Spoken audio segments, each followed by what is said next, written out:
All right. Well, we have been in a series these last weeks in the Gospel of Mark, and we've been moving pretty fast through Mark's Gospel. Today, we're going to look at chapters 4 and 5, and because we're kind of taking big chunks, we're not going to be able to go by verse, so I've been encouraging you to read on your own, and I hope that you're doing your reading. Before our question today, I want to just read a few verses from chapter 4. So if you've got a Bible, page 832 in our church Bibles. If you haven't noticed, we got new church Bibles this week due to the gift of a member of Lighthouse as well as some memorials. So it's page 832 in all of the pew Bibles anyway. And if you have a Recovery Bible, it's page 1257, and I'm going to begin reading at verse 35. As evening came, Jesus said to his disciples, "Let's cross to the other side of the lake." So they took Jesus in the boat and started out, leaving the crowds behind, although other boats followed. But soon a fierce storm came up. High waves were breaking into the boat, and it began to fill with water. Jesus was sleeping at the back of the boat with his head on a cushion. The disciples woke him up, shouting, "Teacher, don't you care that we're going to drown?" When Jesus woke up, he rebuked the wind, and he said to the waves, "Silence, be still." And suddenly the wind stopped, and there was great calm. And then he asked them, "Why are you afraid? Do you still have no faith?" All right. Wouldn't that be cool? That would have been a cool experience. I want you to hold on to that. Leave the Bibles open. Here's our question for today. What is the worst storm you have ever been in? You have to, if you're new, you have to stand up, get Lion's attention, and speak clearly into the mic, and you can answer the question for us. What is the worst storm that you have ever been in?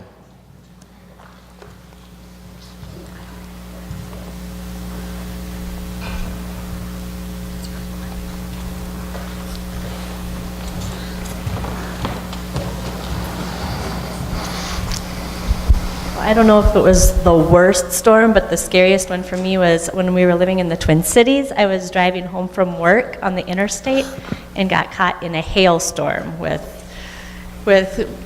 wasn't humongous, but it was a little less than golf ball size, probably hail, but came crashing down on my windshield, and I was just scared it was going to knock my windshield in. And of course, everyone on the interstate then stopped, so I was trapped out in the interstate in a hailstorm. Thank you, Missy. Anybody else?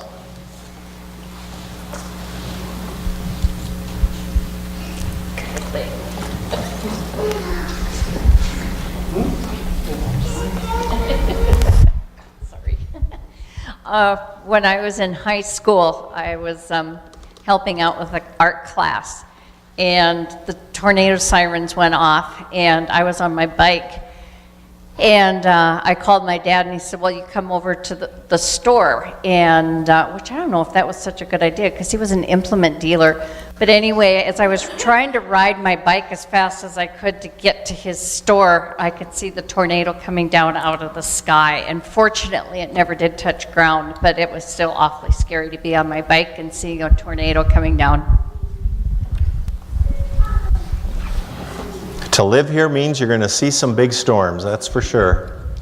One year we were out camping, and it had been really humid that day, so we knew that something was probably going to roll in. And my son Derek had a friend that had never been camping before.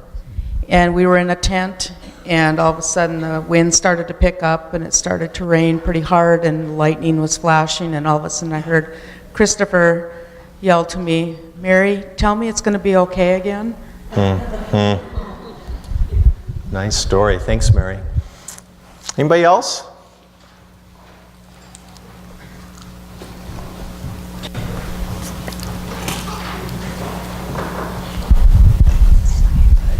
I think it was 1964, because I know I had two little babies, and it was a blizzard, and it was about a 3-day longer, which we haven't had for a while, thank goodness. But back in '64, they didn't get out, clear the roads, and do what they do now. So we lived on 28th Avenue North, just a little ways from Hornbacher's, and some of the kids needed milk, and we needed some things, and so my husband and a woman, and I think 2 other guys, all walked over to Hornbacher's, hand in hand, arm in arm. They did not let go like a chain. And they got the milk back. Then we had an RN in our building who had to get to work at Sanford because she worked in the heart department and they needed her. So they found a way to take her to Sanford. They took about 3 guys and went in the car, and they got her there and home, and all the while they were gone, though it's pretty scary. Yeah, yeah. Boy, if you've lived here very long, you've lived through those kind of storms. Anybody else? Worst storm you've ever been in? Lynn?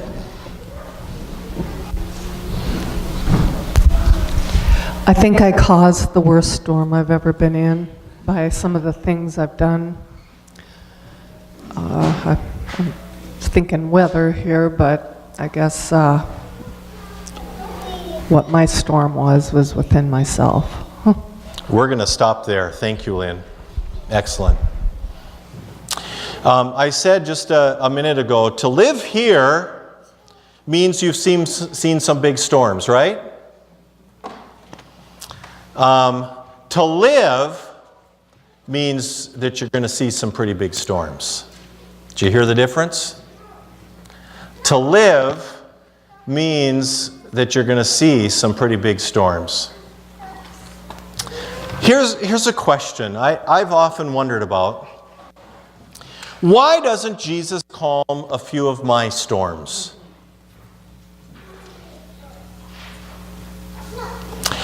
Why do I have to go through the storm that I'm walking through right now? Some of you might be thinking. If Jesus calms storms, hey, here's one, you might be thinking. Wonder if you've ever wondered that, or if you're wondering it right now. And if so, good. Hold on to that thought, because we're going to come back to you. Okay, in the beginning of chapter 4, Jesus is teaching the people. And the story that we read just a few minutes ago is kind of a ways into chapter 4. It's at the end of chapter 4. The beginning of chapter 4, Jesus is teaching, and Mark doesn't include very many of Jesus' teachings, very interestingly. There's a lot more teachings in Matthew and Luke and in John. And this is the only parable that Jesus tells where he gives an explanation to his disciples. And it's a very familiar parable. And coincidentally, if you have been with us on Wednesday nights at Lent, we actually just looked at it on Wednesday night this last week as well. So grab that Bible again, and we're going to look at chapter 4, beginning at verse 3. Jesus said, "Listen, a farmer went out to plant some seed, and as he scattered it across the field, some of the seed fell on a footpath, and the birds came and ate it. Other seed fell on shallow soil with underlying rock. The seed sprouted quickly because the soil was shallow. But the plant soon wilted under the hot sun, and since it didn't have deep roots, it died. Other seed fell among thorns that grew up and choked out the tender plants so that they produced no grain. Still other seed fell on fertile soil, and they sprouted, grew, and produced a crop that was 30, 60, and even 100 times as much as had been planted." Then he said, "Anyone who has ears to hear should listen and understand." It's a great parable. One of the great things about it, I think, is that there's different levels, different ways to look at this parable. For example, on one level, particularly in its context of being spoken some 2,000 years ago by Jesus, Jesus is the sower. And he's encouraging his disciples who are seeing Jesus sow seeds. He's encouraging them because not everybody's hearing the message. And it's going to only get worse for Jesus, as we're going to see in Mark's gospel. And so he's saying, don't worry about it. The sower just keeps sowing the seed. And people are going to receive it differently. But we just keep on sowing, and there will be a harvest. But then there's another level where one could look at this parable from the vantage point of Jesus speaking to the church today. And Jesus is saying to the church, yes, I know that, it can be frustrating to keep sharing the gospel. Some of you have kids or family members or loved ones who have heard about Jesus, maybe grew up in your home hearing about Jesus, and they've just kind of left and walked away. And what Jesus is saying is, yeah, it can be difficult. Not everybody's going to receive the gospel the same way. You know what your job is? Your job is to keep sowing. Keep sowing. Keep sowing. The whole chapter of chapter 4 talks about how seeds grow, even though we don't know how. Then there's this third level, which is kind of interesting, and that's what I want to look at for a moment with you today. On the third level, Jesus is really speaking to us personally. It's kind of interesting, the seed and the sower are constant. It doesn't say that the sower does anything different with the different kinds of soil. It doesn't say that the seeds are different, when they fall in different places. It's the varies. And Jesus wants us to know that at times it's probably good for us to just ask, what kind of soil am I? Because He knows that we can see ourselves in the soil. Some of you here this morning can probably see yourself in the hardened soil. The hardened soil is the soil that falls upon the footpath. Maybe you and I would say it falls upon the sidewalk. And it's not going to have much luck, springing any kind of root. For the soil is way too hard for it to take root. It's often our hurts and our pain and our experience then hardens us. What happens is that we tell ourselves that we won't put ourselves in the places that hurt us ever again. So some of you perhaps have been let down by somebody, and it's hard for you to trust again. Some of you have had somebody hurt you and hurt you deeply, and you're not sure that you're willing to go into a relationship like that again. For some of you, perhaps it's been a great loss for which you grieve, and you're not sure that you want to open up your heart again. For some of you, perhaps you've been abused, and the abuse that you experienced has shaped your life, and you're not sure that you even want to go on living anymore again. Maybe it was a work situation or a lost job that paralyzed you. Maybe you felt that God let you down on some level. The reality is that our hurts harden us and they can paralyze us. I want you to tell me you know what I mean. When you've been hurt, it's hard to put yourself out there again. You know what I mean? I was thinking about that this week, and I was thinking about my own journey. Pretty much everybody knows quite a bit about my journey with burnout and some personal struggles, particularly with alcohol and depression. And there was a period where I thought for a while that I was done with ministry. In fact, I was quite certain I was done with ministry. But as time went on, God broke up the hardened soil. And He can do it for you. He can do it for you. What you might have to do is to let go of some things in order to move on. But God can do it for you. There was a teacher who was telling about doing a science lesson on how plants grow. The children all got their chance to plant their own seeds. And as the teacher, she writes, I planted a few extra seeds for the children whose plants would not sprout. After a few weeks of watching them, I secretly exchanged a few. And the next day, one of my students said, "Look, teacher, it's a miracle. My plant is growing." And I said, yes, seeds are a miracle. Their sprouting is a miracle every time. He said, no, teacher, that's not the miracle. I ate my seed and it's growing anyway.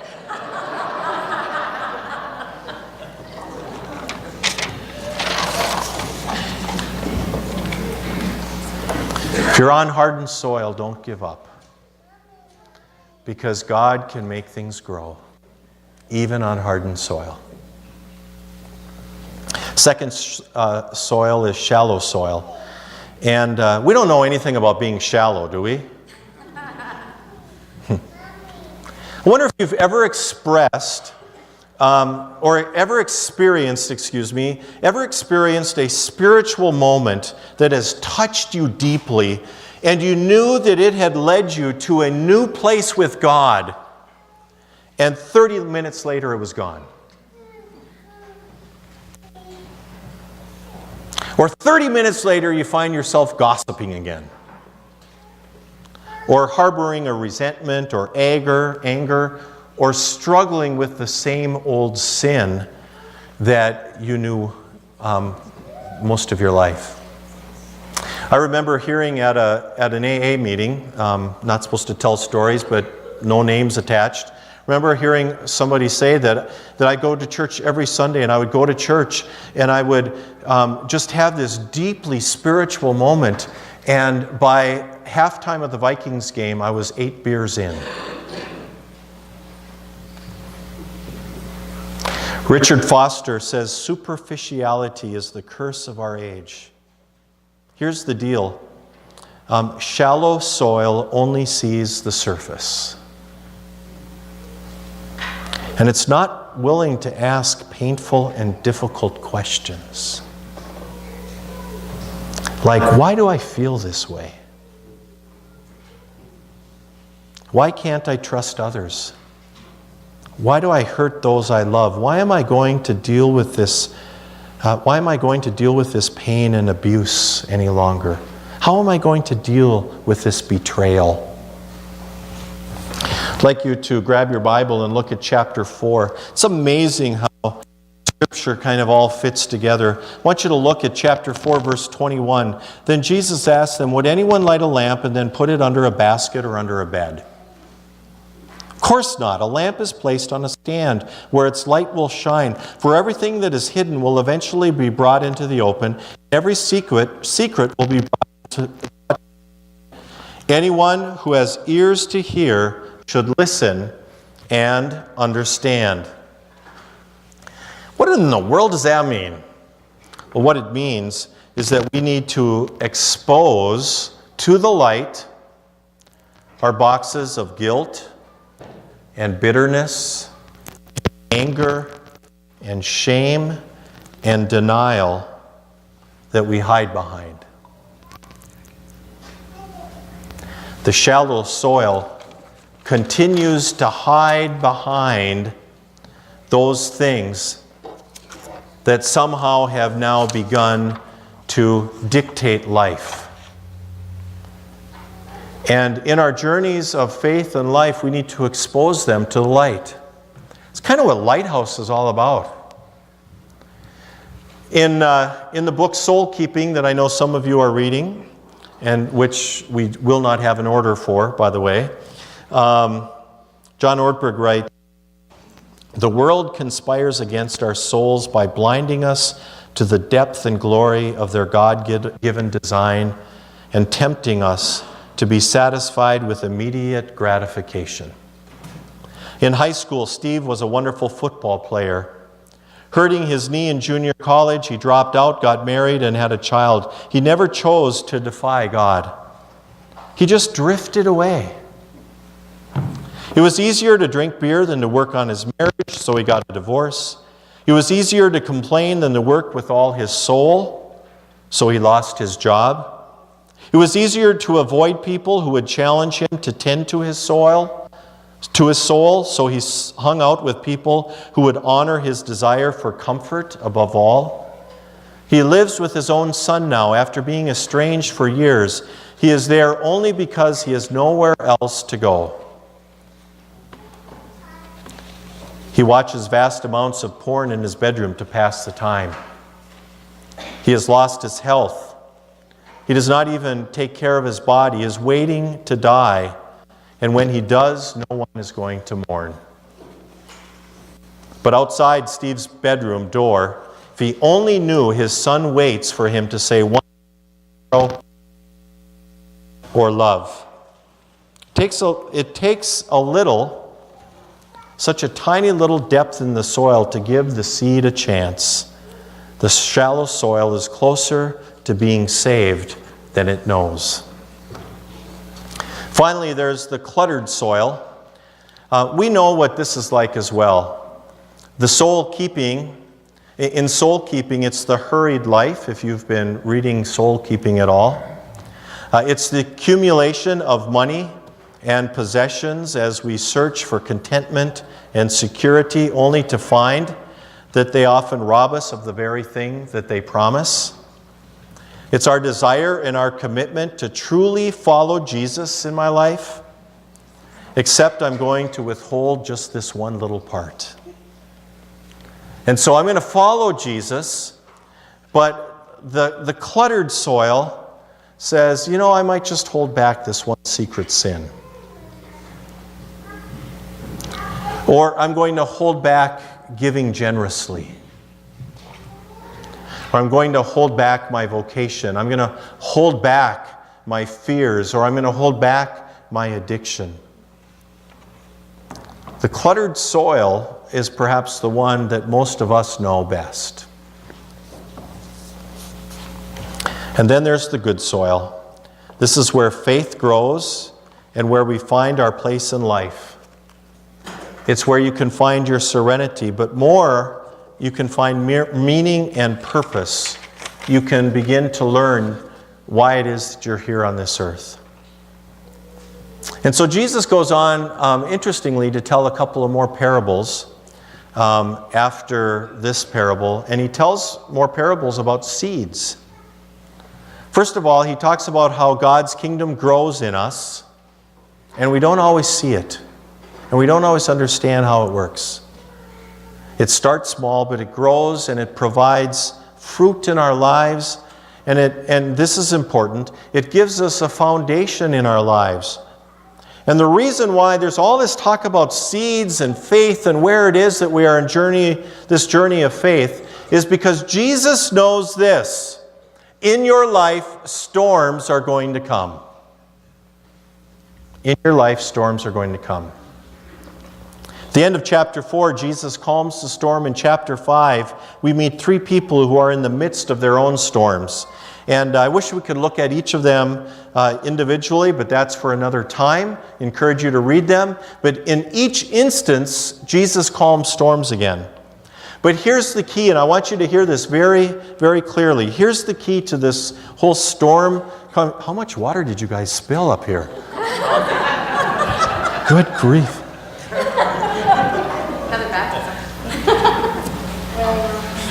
Okay, here, I thought maybe there was a hose running or something.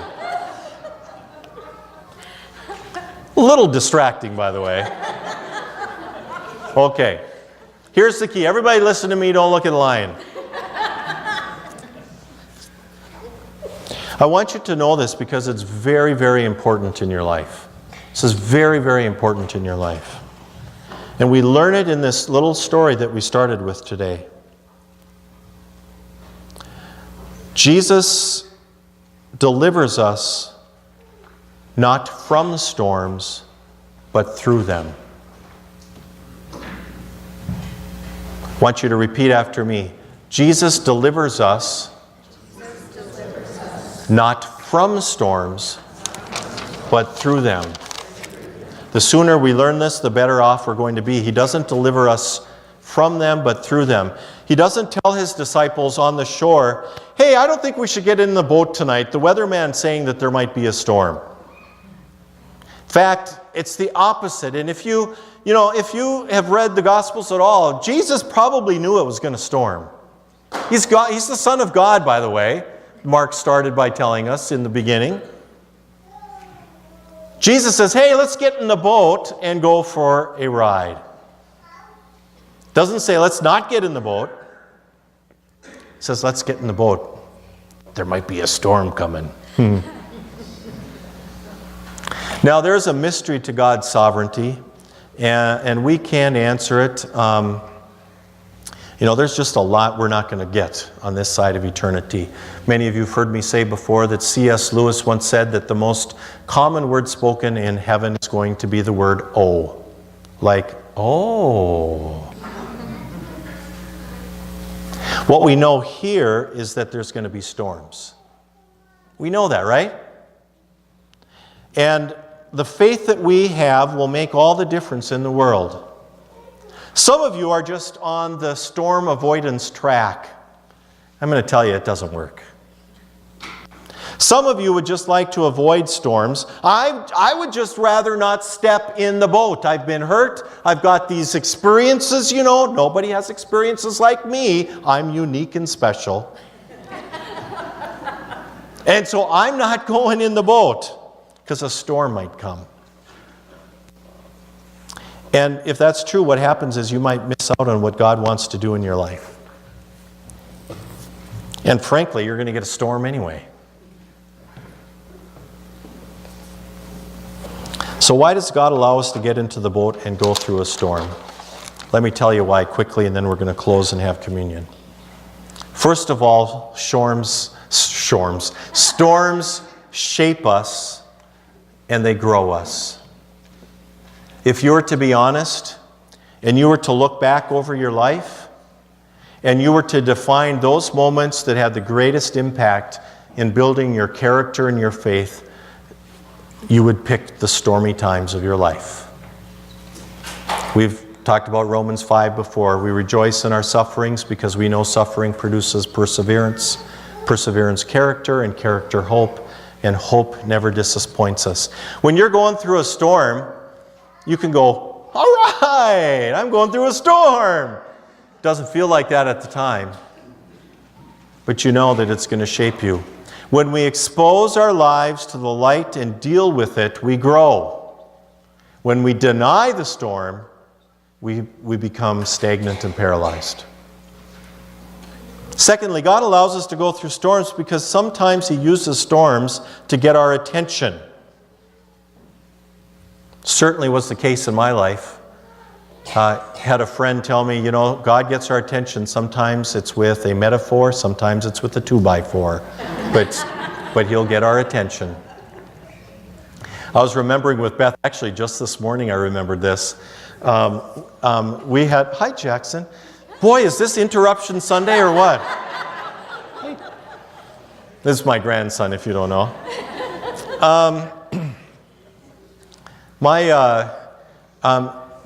My kids, like everybody else's kids, in fact, good timing, this is my daughter. My daughter and my son, but my daughter in particular, would once in a while, throw these fits. Do you have kids who have ever thrown fits? And she would sometimes get kind of out of control. And we did, I don't want to open a spanking debate. We did not really spank our kids, except for on extremely rare occasions. And Sarah was throwing this uncontrollable fit, and Beth gave her a little swat, and she stopped and she said, "Thank you, Mom."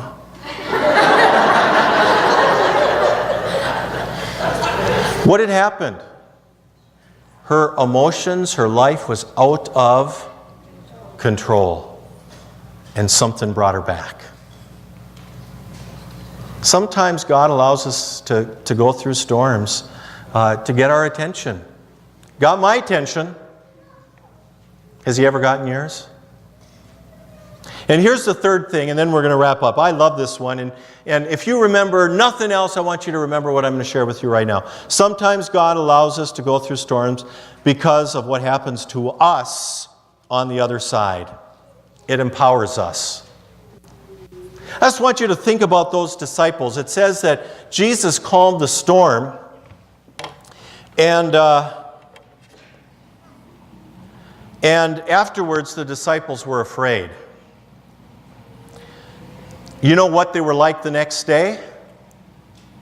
Oh man, did you see Him calm that storm? Jesus, let's go for a boat ride. I want to see another storm. You could almost hear it a little bit in some of the answers you guys gave about the storms you've been through. You know, you get to the other side and it's like, yeah, bring it on, man. I can do the storm thing, huh? Now, it doesn't feel like that when you're going through it, but on the other side, you begin to understand with a new reality and a new power that indeed the verse is correct, that I can do all things through Christ who strengthens me. I battled addiction, but I am now on the other side because I can do all things through Christ who strengthens me. I have battled mental illness, but today I am depression-free because I can do all things through Christ who strengthens me. The diagnosis of cancer or any other diagnosis that you might receive, it's a storm that comes into your life, but with Christ on board, you can face the storms. Man, if you are trapped in the hardened soil, in the shallow soil, or even the thorny soil, today I want you to stand. I want you to declare that you can do all things through Christ who strengthens you. That there are going to be times in my life when I am in the storm, but man, I am getting in the boat with Jesus, because when I'm in the boat with Jesus, I know that I will be able to see the other side. And even if it means that I do not see the other side of this storm that I now face, I know that there will be a new life, a new heaven, and a new earth that will be given to me, that I will someday see that all storms, all creation, all that is here and now is just a little bit of what God has prepared for those who love Him. Because in the next place, there'll be no more storms. Might be kind of boring, actually. No more storms. No more storms. Amen.